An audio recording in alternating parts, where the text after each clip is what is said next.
Good morning, dear students. இப்போ நம்ம company secretary practice சப்ஜெக்டில் ப்ரீவியஸ் கிளாஸில் என்ன பார்த்தோம் அப்படின்னா rights of company secretaries and liabilities of company secretaries பார்த்தோம். இப்போ வந்து என்னென்னா இன்றைக்கி கிளாஸில் வந்து நம்ம வந்து என்ன செய்ய போகிறோம், liabilities of company secretary continues என்ன செய்ய போகிறோம் அப்படின்னா பார்க்க போகிறோம். இப்போ அதில் என்னென்னா போன கிளாஸில் வந்து ஒரு 9 லைபிலிட்டிஸ் பார்த்தோம். என்ன அப்படின்னா இப்போ கம்பெனி செக்ரட்டரியாக இருக்கிறவங்களுக்கு கம்பெனிஸ் ஆக்ட் படி என்ன சொன்னீங்கன்னா சில பொறுப்புகள் கொடுத்துருக்காங்க. இப்போ சப்போஸ் அந்த பொறுப்புகள் வந்து அவரை நிறைவேற்ற தவறும் போது அவருக்கு அடிஷ்னலாக என்ன இது பண்ணுவாங்க லைபிலிட்டிஸ் அப்படின்னா அவருக்கு என்ன செய்வாங்க, ஏதாவது பனிஷ்மெண்ட் இருக்கும், இல்லை அப்படின்னு ஏதாவது என்ன செய்வாங்கன்னா ஃபைன் போடுவாங்க. ஏதாவது ஒரு லைபிலிட்டிஸ் வந்து செய்ய தவறும் பட்சத்தில் அவருக்கு என்ன செய்யலாம், கம்பெனிஸ் ஆக்ட் பற்றி அவருக்கு என்ன செய்வாங்க அப்படின்னா ஏதாவது ஒரு சம் அமௌண்ட் என்ன செய்யலாம் அப்படின்னா ஃபைன் மாதிரி என்ன செய்யலாம் போடலாம். சரியா? இப்போ இன்னைக்கு கிளாஸை நம்ம என்ன பார்க்க போகிறோம் அப்படின்னா அதனோட கண்டினியூட்டி பார்க்க போகிறோம். லைபிலிட்டிஸ் அவருக்கு என்னென்ன பொறுப்பு கொடுத்துருக்காங்க, அவர் என்ன அந்த பொறுப்புகள் செய்யும் தவறும் பட்சத்தில் அவருக்கு என்ன பனிஷ்மெண்ட் அப்படிங்கிறது நம்ம என்ன செய்ய போகிறோம் அப்படின்னா பார்க்க போகிறோம். இப்போ இதில் வந்து என்னென்னா இப்போ ஷேர் ஹோல்டர்ஸ் அண்ட் டிபெண்டர் ஹோல்டர்ஸ்க்கு என்ன செய்யணும் அப்படின்னா ஷேர் சர்டிஃபிகேட் வந்து குறிப்பிட்ட காலத்துக்குள்ளே ஷேர் சர்டிஃபிகேட் வந்து டிபெண்டர் சர்டிஃபிகேட் என்ன செய்யணும் அப்படின்னா குறிப்பிட்ட காலத்துக்குள்ளே என்ன செய்யணும் அப்படின்னா அவங்களுக்கு என்ன செய்யணும் அனுப்பணும். இப்போ அது கரெக்டான டயத்துக்குள்ளே அனுப்ப தவறும் போது அது ஒரு ரீசன். இன்னொன்று என்ன அப்படின்னா ரெஜிஸ்டர் வந்து என்ன செய்யணும் அப்படின்னா அவர் வந்து செக்ரட்டரியேட் மெயின்டைன் பண்ணணும். Directors, share holders, defender holders இது வந்து என்ன செய்யணும் அப்படின்னா ஒரு ரெஜிஸ்டர் என்ன செய்வாங்க அப்படின்னா மெயின்டைன் பண்ணுவாங்க. ஷேர் ஹோல்டர்ஸ் யார் யார் இருக்காங்க, டிபெண்டர் ஹோல்டர்ஸ் யார் யார் இருக்காங்க, டைரக்டர்ஸ் யார் யார் இருக்காங்க, அவங்ககிட்ட வந்து வரக்கூடிய இன்ஃபர்மேஷன் டாக்குமெண்ட்ஸ் எல்லாத்தையும் என்ன செய்யணும் அப்படின்னா கரெக்டாக மெயின்டைன் பண்ணணும். சப்போஸ் அது மெயின்டைன் பண்ணாமல் இருக்கலாம், அவர் சரியாக என்ன செய்யலாம், சரியாக மெயின்டைன் பண்ணாமல் இருக்கலாம். அப்படி இருக்கும் பட்சத்தில் அவருக்கு வந்து பனிஷ்மெண்ட். இன்னொன்று என்ன அப்படின்னா கம்பெனிஸ் ஆக்ட் படி என்ன அப்படின்னா ஒரு ஆடிட்டர்ஸ் வந்து என்ன செய்யணும் அப்படின்னா அப்பாயின்மெண்ட் பண்ணணும். குறிப்பிட்ட பீரியட்குள்ளே என்ன செய்யணும் அப்படின்னா அப்பாயின்மெண்ட் பண்ணணும். அப்போ அப்பாயின்மெண்ட் பண்ணால் விட்டாங்க அப்படின்னா அது வந்து பிரச்சனை தான் ஆகும். ஏன்னா வந்து அக்கௌண்ட்ஸ் வந்து என்ன செய்யணும், அந்த குறிப்பிட்ட பீரியடுக்கு என்ன செய்வாங்க, ஆடிட்டிங் பார்த்துட்டே இருப்பாங்க, செக்கிங் பண்ணிகிட்டே இருப்பாங்க. அப்போ அதுக்கு வந்து என்ன செய்யணும்னா கண்டிப்பான முறையில் கம்பெனிஸ் வந்து என்ன செய்யணும், ஆடிட்டர்ஸ் வந்து என்ன செய்யணும் அப்பாயின்மெண்ட் பண்ணணும். அப்போ சரியான டைமிங்கில் வந்து அவர் அப்பாயின்மெண்ட் பண்ணலை அப்படின்னா அது ஒரு பிரச்சனை. இன்னொன்று என்ன அப்படின்னா இப்போ கம்பெனி நேம் வந்து ரிஜிஸ்டர் பண்ணியிருப்பாங்க. சப்போஸ் அதே இது வேறு அதே நேம் அதே இதில் வந்து ஏதாவது ஒன்று 2 லெட்டர்ஸ் மாற்றி வேறு யாராவது ரிஜிஸ்டர் பண்ணியிருந்தாங்க அப்படின்னா அதை கண்டுபிடிச்சி என்ன செய்யணும் அப்படின்னா அதுக்கு வந்து என்ன செய்யணும், ஆக்ஷன் எடுக்கணும். அது சப்போஸ் தெரிஞ்சும் அவர் தெரியாத மாதிரி இருந்தாங்க அப்படின்னா அது வந்து அதுவும் ஒரு மிஸ்டேக்ஸ் தான், அது ஒரு தவறு தான்.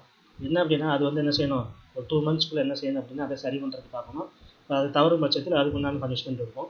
அதே மாதிரி இன்னொன்று என்ன அப்படின்னா கம்பெனிஸ் ஆக்ட் படி என்ன அப்படின்னா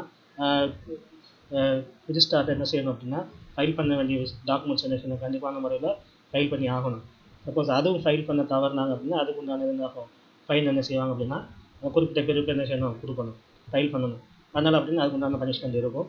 அதே மாதிரி இன்னொன்று என்ன அப்படின்னா ரெசல்யூஷன் மீட்டிங் நடக்குது அப்படின்னா அது மீட்டிங் நடக்கக்கூடிய அதில் ரெசல்யூஷன் என்ன பாஸ் பண்ணுறாங்களோ அப்படின்னா அதை என்ன செய்யணும், கரெக்டாக என்ன செய்யணும், ரெஜிஸ்டர் பண்ணணும்.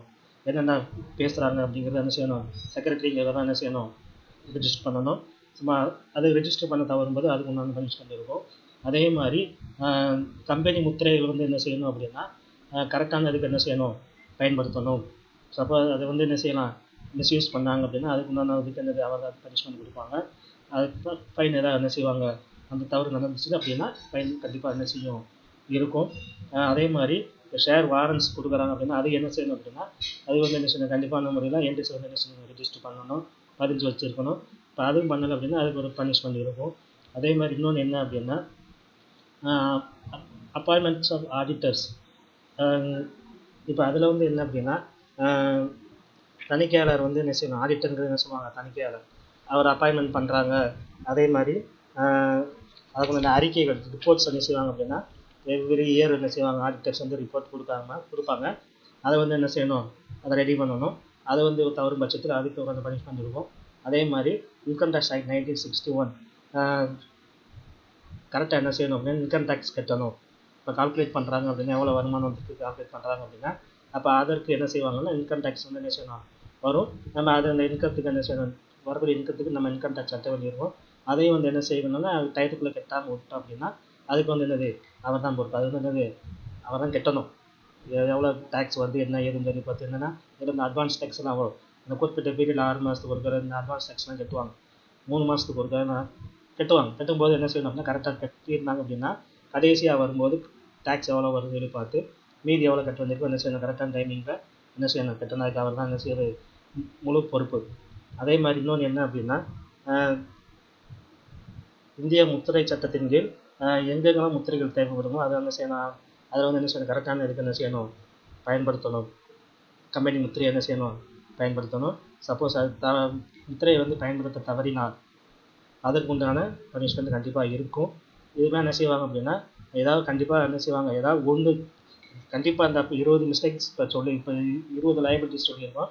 இதில் ஏதாவது ஒரு மிஸ்டேக்ஸ் நடந்துச்சு அப்படின்னா அதுக்கு என்ன செய்வாங்க கண்டிப்பாக அதற்கேற்ப வந்து என்ன செய்வாங்க அவருக்கு வந்து ஃபைன் ஏதாவது என்ன செய்வாங்க கம்பெனி செக் பண்ணி என்ன செய்வாங்கன்னா அவர் தான் என்ன செய்யணும் அந்த ஃபைனை கட்டணும். சரியா? இப்போ அடுத்து என்ன அப்படின்னா கான்ட்ராக்சுவல் லைபிலிட்டிஸ் ஒப்பந்த பொறுப்புகள். இப்போ என்னென்னா சட்ட ரீதியான பொறுப்புகளை தவிர நிறுவன செயலாளர்களுக்கு என்னது ஒப்பந்த பொறுப்புகள் சில பொறுப்பு கொடுத்துருக்காங்க. இதில் என்ன அப்படின்னா இப்போ செக்ரட்டரிங்கிறவங்க மெயினாக என்ன அப்படின்னா டைரக்டர்ஸ் அவங்க என்ன சொல்கிறாங்களோ அதன்படி தான் என்ன செய்ய முடியும் செயல்பட முடியும். அதுதான் அவருடைய பொறுப்பு. டைரக்டர்ஸ் என்ன சொல்கிறாங்களோ அவங்க என்ன ஆர்டர் போடுறாங்களோ அதை தான் என்ன செய்ய முடியும் அவர் வந்து இம்ப்ளிமெண்ட் பண்ண முடியும். இவராக வந்து என்ன செய்ய முடியாது அவர் இஷ்டத்துக்கு எது வந்து செய்ய முடியாது இம்ப்ளிமெண்ட் பண்ண முடியாது.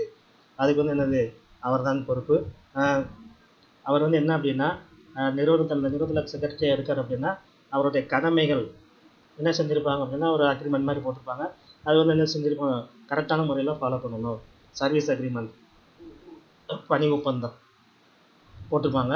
இப்போ அதில் அதன்படி என்ன செய்யணும் அப்படின்னா அந்த நிறுவனத்திற்கு அவர் என்ன செய்யணும் கரெக்டான முறையில் அவருடைய கடமைகளை என்ன செய்ய வேண்டும் அப்படின்னா நிறைவேற்ற வேண்டும். அது வந்து என்னது அவருடைய பொறுப்பு தான். அதே மாதிரி ஏதாவது ஒரு கான்ஃபிடென்ஷியல் இன்ஃபர்மேஷன் கம்பெனியில் இருக்கக்கூடிய ஒரு சீக்ரெட் மெசேஜ் வந்து என்ன செய்யக்கூடாது அப்படின்னா வெளியே யார்கிட்ட என்ன செய்யக்கூடாது அப்படின்னா வெளியிடக்கூடாது. ஏன்னா அது கம்பெனியோட ரகசியமான விஷயங்கள் என்ன செய்யக்கூடாதுன்னா வேறு யாருக்கு பப்ளிக்கோ இல்லை ஷேர் ஹோல்டர்ஸுக்கோ இல்லை டிஃபரன்ஸ் யாருக்கும் என்ன செய்யக்கூடாது வெளியே வந்து என்ன செய்யக்கூடாது லீக் அவுட் பண்ணக்கூடாது. அதே மாதிரி அவருக்குன்னு கொடுத்துருக்கிற ரைட்ஸ் என்னவோ அதன்படி தான் என்ன செய்ய முடியும் அவர் அத்தாரிட்டிஸ் எதுக்கு அவர் அத்தாரிட்டிஸ் அவர் வந்து என்ன செய்யணும் அதுக்கு மட்டும்தான் அவர் என்ன செய்ய முடியும் அப்படின்னா செயல்பட முடியும். அதுக்கு மீறி என்ன செய்யக்கூடாது அப்படின்னா அவராக வந்து தன்னிச்சையாக என்ன செய்யக்கூடாது எதுவும் செயல்படக்கூடாது. சப்போஸ் அப்படி ஏதாவது செயல்பட்ட அது வந்து ஏதாவது பிரச்சனை ஏற்பட்டுச்சு அப்படின்னா அதில் வரக்கூடிய டேமேஜஸ் வந்து யார் பொறுப்பு செக்ரட்டரி தான் பொறுப்பு. சரியா? அடுத்து என்னென்னா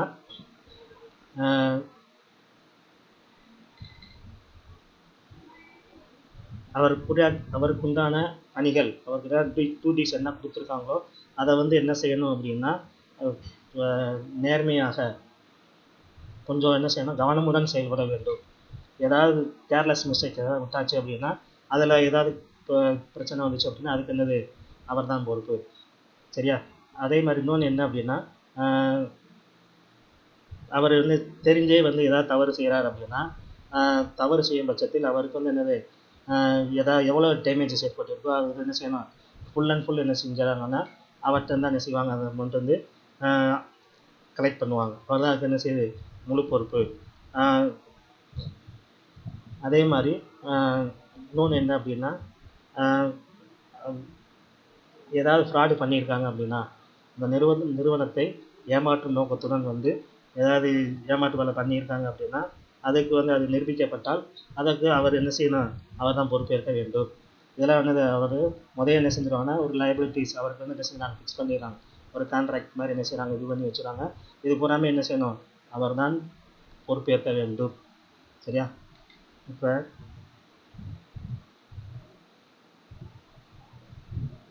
போன கிளாஸில் இப்போ பார்த்தது வந்து என்ன செஞ்சுருக்கோம் லைபிலிட்டிஸ் ஆஃப் கம்பெனி செக்ரட்டரிஸ் நம்ம வந்து பார்த்துருக்கோம்.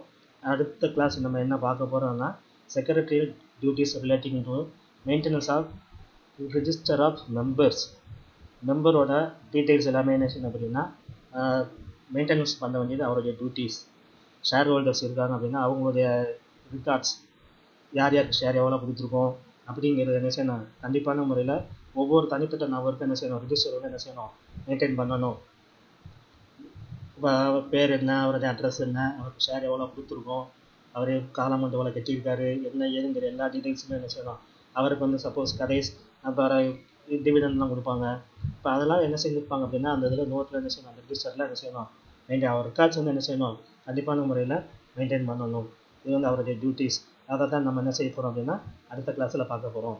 Okay, thank you.